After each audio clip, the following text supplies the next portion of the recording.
How we doing, everybody? My name is Guenther, professional wakeboarder, and today we are here at the KICKER Audio Factory in Stillwater, Oklahoma. We're getting ready to outfit my boat with a whole marine audio package. So we're gonna go in, get a tour, learn a ton about the product. It's gonna be a ton of fun. Let's go do it.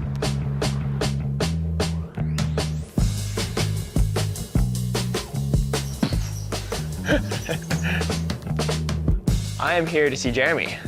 You're right on time. All right. Hey, what's up, Guenther? Hey, Jeremy. Man, good to see you. I'm glad you're here. Man, so pumped to be here. Let's do it. Awesome, let's go. All right, man, so we'll start right here. This is one of the first things we created in the car audio side. So, as you know, we started in pro audio. Most definitely. That's where we got our name. It changed from kind of the business name we have, Stillwater Designs, into KICKER Audio. Very, very cool. And that led to everything that you're gonna see the rest of the time here. And how long have you guys been in the marine industry for? In 2006, we actually have a product right here. No way. That is the first product we released that was marinized and built for the marine space, right? 50 years of building premium audio. Yep. Almost 20 years of building marine audio, and now we have a full line of everything that a person might want on their boat. Dude, let's go talk some more marine audio. I'm intrigued. Awesome. So we'll come in here and show you a few things from the history of the company also. This is what existed, the kind of the timeline of audio. Yeah. This is where Steve really got his passion, right? He played the keyboard, like I said, in a band, and really became passionate about creating and reproducing audio the way musicians wanted to hear it, the way that they wanted their music to be portrayed to a listening audience, and he wants to create speakers that represent that. So we're outfitting a wakeboard boat, which involves, we're going over rough water, we're in the sun, it's getting wet. How are you guys combating that? Yeah, so let's check out this environmental testing room. This is where we do everything when it comes to testing to make sure the speakers, the products are what they need when you're on the water. Yep. Right, they're gonna hold up to salt water, fog testing. We've got a machine over here that can do that. UV testing right here. Sure. They're not gonna fade, they're gonna hold up in the elements. And then heat testing. We can do all that right here in this room, along with our testing partners that help manufacture globally, to make sure that every product that leaves this building is ready for you and is gonna last as long as you need it to out on the water. Summer after summer, like that's what we're after, making sure that they're gonna withstand the elements. That's rad. So we just came from the environmental testing room. Now I'm gonna take you to our destruct room where we do all of our audio testing and see how long a speaker's gonna last. I like that. Aaron Surratt here is gonna show you around. How are you doing, Aaron? Nice to meet you. Likewise.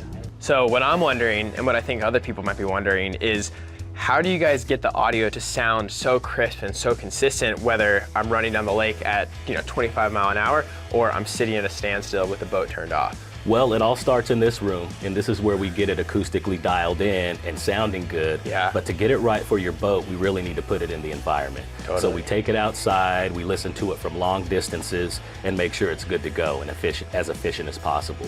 And we also do a lot of competitive product comparisons and bring in the other big guns and make sure that we could either meet or beat the performance. Dude, love that. Okay, this room sounds crazy. What's going on in here? There's like no echo, there's nothing, it's dead silent. That's wild. I don't know if you can hear that on the camera, but that's crazy. Yeah, so this is our destruct room, and this is where we drive our speakers to the absolute limit and try to break them. And this goes along with the 100-hour testing that we do. 100 hours? Yeah, we do run our speakers through 100 hours of testing to make sure that they'll survive. And so that means that when I'm on the boat and I'm cranking it up for a couple hours, or we go park up at the sandbar for a couple hours, I don't have to worry about blowing them up. They're gonna handle it. Exactly. Sick.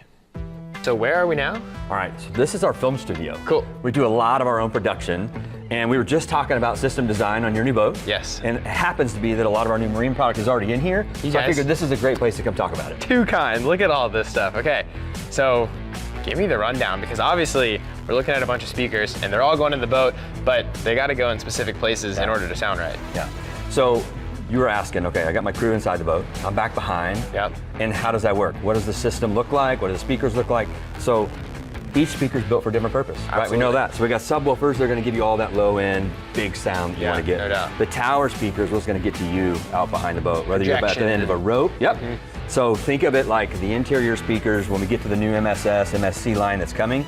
Think of a flashlight on wide. Yep. Right, that's giving you that wide listening zone for the crew inside the boat. Absolutely. It doesn't need to be too harsh, doesn't need to be too loud. It's real clean, real crisp, but it cuts through the noise of the engine and the wind, right, for those people that are closer.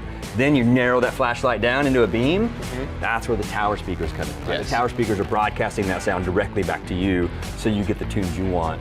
And then with the new line, we've got a new enclosure coming that we're talking about maybe getting onto your boat somewhere, seeing if we can fit it. I think that would fit under the observer seat really nicely. Yeah, so that one's gonna hit really hard and give you that thump, thump, thump that you're looking Sure, for. yeah. Oh man, this is a beautiful lineup. I think it's gonna look really, really nice in that new A24. So this area has all of our current production product. Yep. So everything from car audio, you see a bunch of huge subwoofers right here, hideaways, right, lots of great stuff. I was gonna say, all of these look super familiar. These are obviously marine. What's the difference between these and versus the marine ones? Yeah, I mean, really, it's just that idea of real marine. Sure. Right? Everything that we do to marinize a product is exemplified in the Yep. electronics, right? Totally. Because that needs to be protected more than anything else. And so all you see here in this aqua color, that's our marine line. We've got a power sports line down here. Some of these could go underwater with power sports. You see some of those folks, right, dig under the water and they're sure. side by Yeah, sides. But this all comes down to the different plating, the waterproofing, everything that we can do to protect these amplifiers from the water elements is what we're going to do with the real marine that we're putting into the marine line. Jeremy, it has been such a pleasure getting the whole tour. I've soaked up so much information like a sponge. It's been a blast. Man, it's great to have you here. We love to talk about what we do. We love to talk about it with folks that can take it out to the real world Totally. and explain it to others. And I think we'll see you in a couple of months when we actually go take that system, put it on my new boat. I'm really excited for that. Can't wait. Cool, man.